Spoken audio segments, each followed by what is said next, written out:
Uganda, in the eyes of fortune hunters, largely from the West and China, is a treasure trove.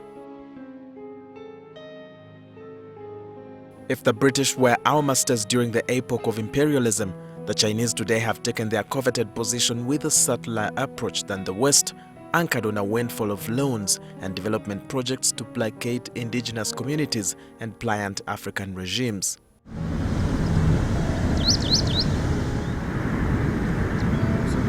Lake Victoria is the second largest freshwater body in the world. This catchment area, covering 71,000 square miles, is a home for a diverse range of flora and fauna species. It is under threat by illegal activities, especially sand mining. A Chinese firm, Mango Tree Limited, with links to the president's brother, General Salim Saleh, is amongst those carrying out sand mining. It is not clear yet whether this firm is exporting sand. However, according to figures obtained from Uganda Revenue Authority, China, in the throes of industrialization, is amongst the leading countries that is importing sand from Uganda. In 2014, Uganda earned a paltry 18 million shillings from 14 tons of sand exported. In 2015, 22 tons of sand earned the country 253 million. In 2016, 19 tons of sand earned the country 4 million shillings, and 3 tons of export last year brought into the coffers 16 million shillings.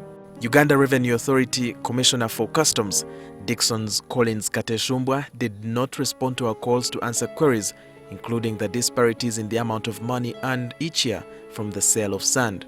It is also not clear whether a number of firms exporting the sand are paying taxes in a lucrative business that remains opaque.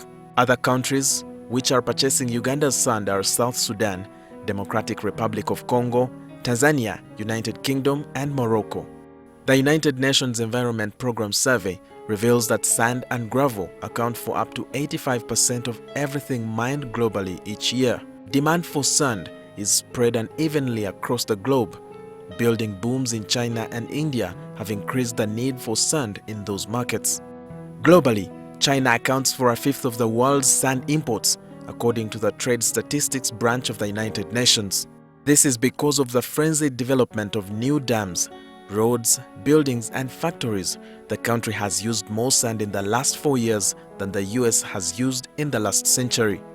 The voracious demand has now sparked a murky trade in Uganda, where petty traders run cartels on behalf of their puppet masters. Through a number of correspondents, we were able to establish that there are a number of unlicensed firms that are exporting that finer part of sand, which is gravel. Amongst the firms is one run by this man we can only identify as Patrick. It is based in Kapeka, Luwero district.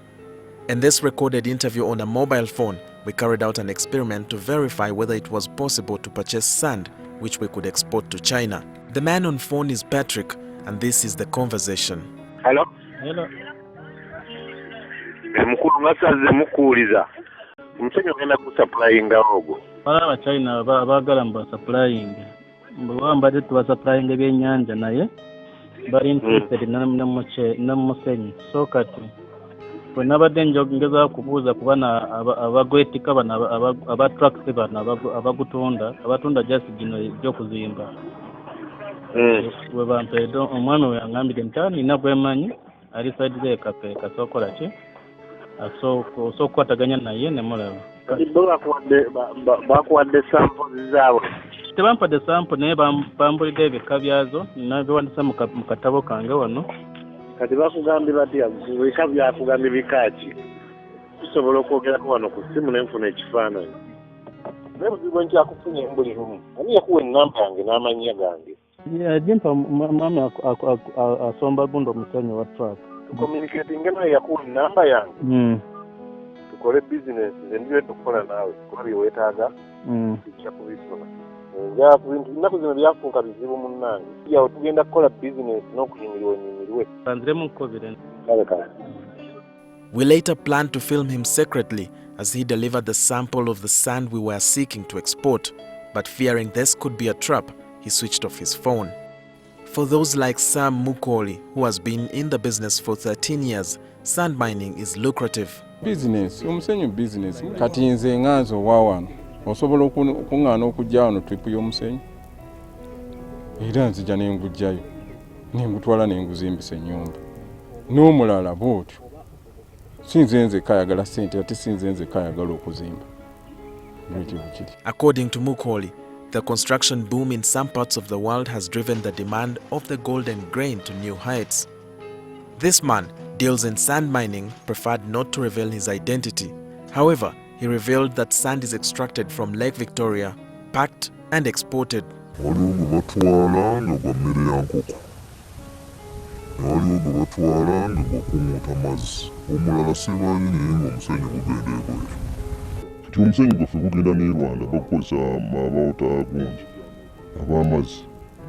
He says the buyers, who are largely Chinese and Nigerian nationals, look for a specific type of sand which is sieved, packed and taken.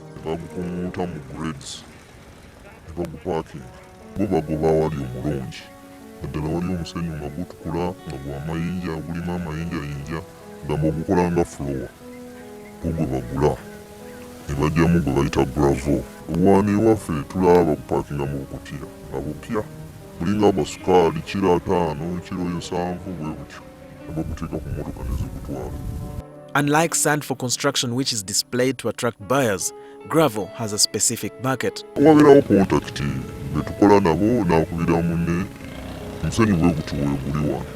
Sand and gravel are used in the construction industry to make concrete and asphalt, but has more uses including making glass, electronics, and also helps in extraction of oil in the fracking industry. Wakiso district leaders are sharply divided over the issue, with those seeking to invest dangling carrots. In March 2017, the Wakiso district chairperson Matia Lwanga Bwanika clashed with Chinese who were illegally mining sand at Lugumba landing site. Trouble began when Bwanika, accompanied by his deputy Betty Naluima and the district environment officer Esa Umpoza, among others, carried out an impromptu visit of the sand mining site and asked why the Chinese were excavating sand in contravention of a directive by the district to suspend the activity. You are here as a worker. Yes. I'm saying, since you are a worker, let us go together with you and you show us your boss. You understand? Bwanika ordered their arrest, which culminated into a fist fight.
Compliance agreement was signed. Improvement notice was served.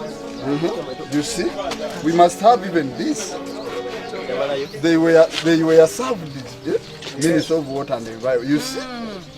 Now who is stopping sand mining activities in Lake Victoria? Nienda kubalemerako maze okuwandika statement wano okunoonyereza ko ngekundaga nti waliwo abeeyita abanene abali mu bintu bino ababiryamu. Tugenda ne tuwoza kisanja akuna muchezo omusana gwokya abantu kugenda kubatta simi environment president n'atugamba nga bwagenda okugirwanirira naye nga abantu bali wano bakola ebintu ate abatalina bannansi. Whereas some sites have been closed, others remain open. In November 2017, a Nigerian national drowned at this site in Bwaise, Katabi Town Council, NTV, following a sting operation by the National Environmental Authority. Jesse Kidi was a manager of Porch Mining Company that had been mining sand for more than 2 years. Since then, the dredger machines were withdrawn. When we visited the area, there was almost no work going on, but the fresh tread marks and small heaps of sand are proof that some activity is still happening, probably by the locals. Excavators, dredgers and fresh sand was found at another site in Bukaya, Katabi Town Council. This sand mining site here in Bukaya, Katabi Town Council in Wakiso District was closed on a tip-off that some people were preparing to start sand mining here even without the permission of the District Council. Sources have revealed that Nigerian nationals are responsible for the illegal activities here. Some of the locals we spoke to expressed ambivalence over these projects. Kati osobola okubanga ewiiki osobola okubanga osasula mukamaawo emitwalo 6. Kati emitwalo gyo 6 agenda kuva mu bintu nga bino omusenyu guno n'obanga ogusomba n'obaka oguteeka mwana najja n'agukima osobola okufunamu ssente ezivaamu n'oziba mukamaawo. Naye naffe tufuna okutandagula wabe kuti nti kati kino kifaanana ng'ekigaddwa olwaleero. Kati naffe twebuuzaamu nti emirimu tulina kuba giva luddawa egina okuba omuntu gy'anaaba akola. Sino twakawuyita okumala emyezi 3 wajaba wase ate wewaka ennyumba erijja kuba eyatika wakati bo bafunye ssente naye nga ffe tuliwo kulemesa bo byebakola obula ffe tulina okulifeninga ebyaffe naffe byetukoze. We moved further to Nalugala in NTV on a boat due to the hostile nature of the people working at the site. From a distance, we took some footage of this active dredger. We later moved to the site. After negotiations, we were provided rules on how to film. Sam Mukoli claims NEMA authorized their activities here.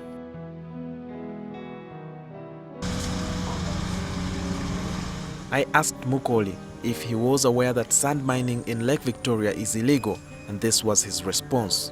Tosobola kulimisa kyogalo gamba teri smuggling wano teri bakwata omuntu bw'oba oyagala lake sand era olina kuva mu nnyanja era lumuuze NEMA yankwatako ko nibagamba tunoonye wonna okusima omusenyu tugusime nabo bafunemu gavumenti ebenga efunamu ssente naye bwe tetugusimye era tuba tujja gubba oba kiro gugwewo nga tebafunyeemu.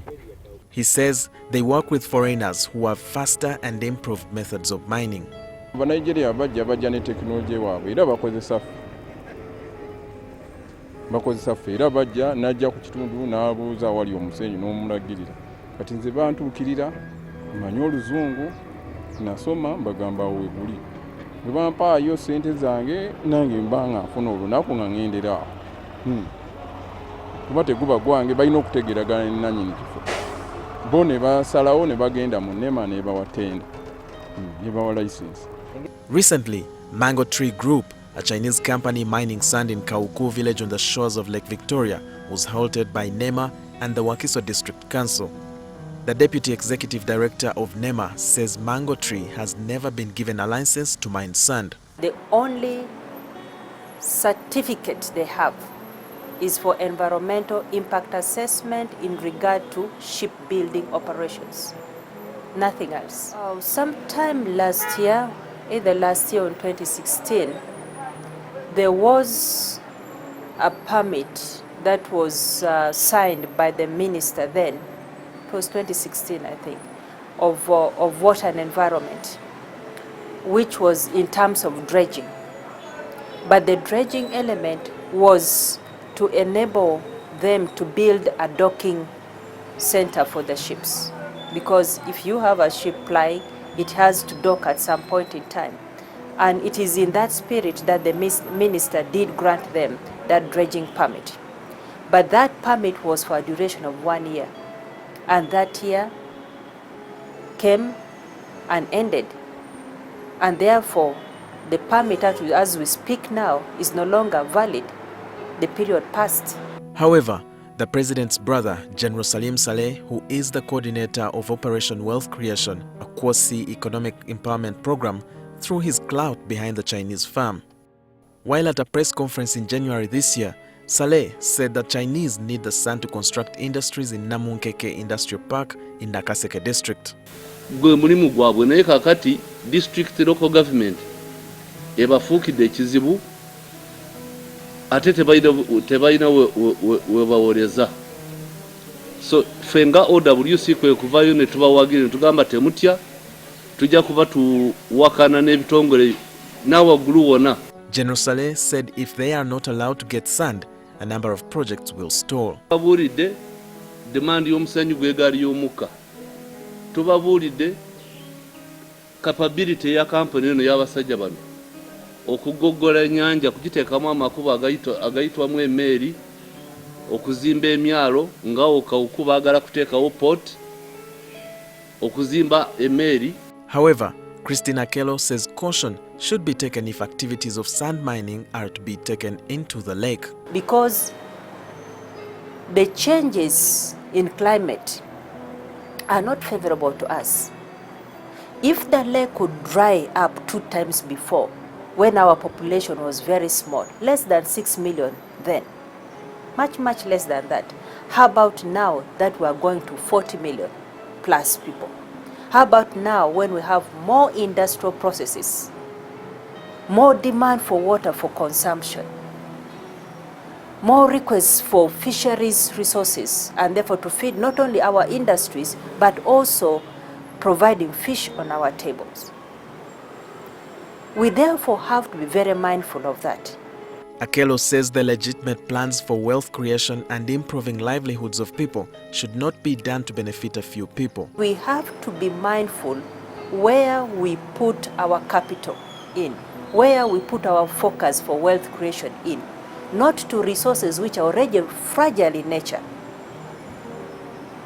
We have to be very mindful of that, because at the end of the day, a few people might be able to benefit.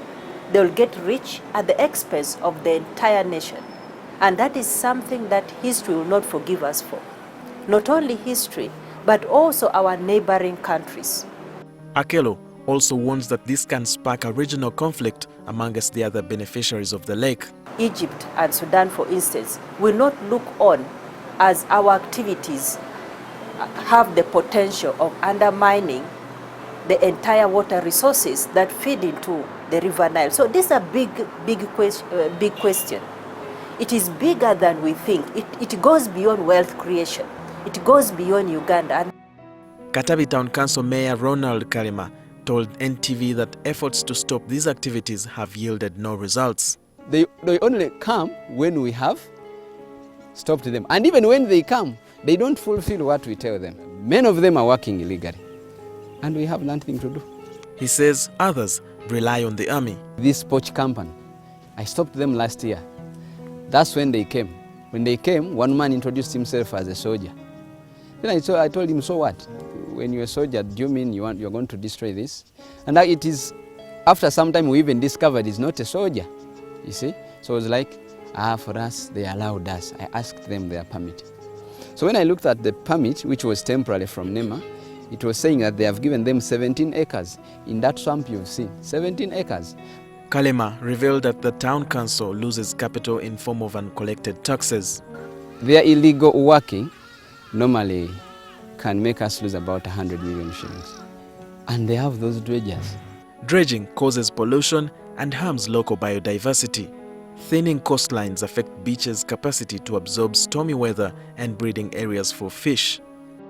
The result is that the existing deposits are being mined more quickly than they can be naturally replenished, which is damaging the environment. There are substitutes for sand, which include asphalt, concrete, and can be recycled. On 1st February 2018, lawmakers asked the Minister of State for Environment, Mary Kitutu, to provide a detailed report on mining activities. This prompted the Deputy Speaker of Parliament, Jacob Olanya, to issue a directive halting any mining activities. All activities, whether you will implement it or not, should be stayed until the Prime Minister comes back to us next week on Thursday. It is our directive as the House. However, the Environment Minister revealed that there are areas like Ruera in Kalungu district where sand mining is legal. We are monitoring and we have reports. So whoever queries can come to us for explanation. Scientifically, that is correct. Parliament told us to stop because they wanted us to put the laws in place to regulate, because everybody now flooded there knowing that we can mine this sand and then we go and sell it. Kitutu says she has not received any complaints of sand mining in Lake Victoria. I've only heard you people in the media who have been talking about it. But if there are such activities, we normally come in with the marine to stop such activities, because we have not permitted anybody in the lake to mine sand. Whereas some countries have put a cap on sand mining, here in Uganda, it is going on amidst friction between those in support of the lucrative activity and those in favor of protecting the environment. Like other minerals, sand is amongst the resources being plundered by a cartel with ties to foreign nationals at the expense of the environment and citizens. Like a frontier in the wilderness, the resources in Uganda are free to grab by the influential. Mwesigye, NTV.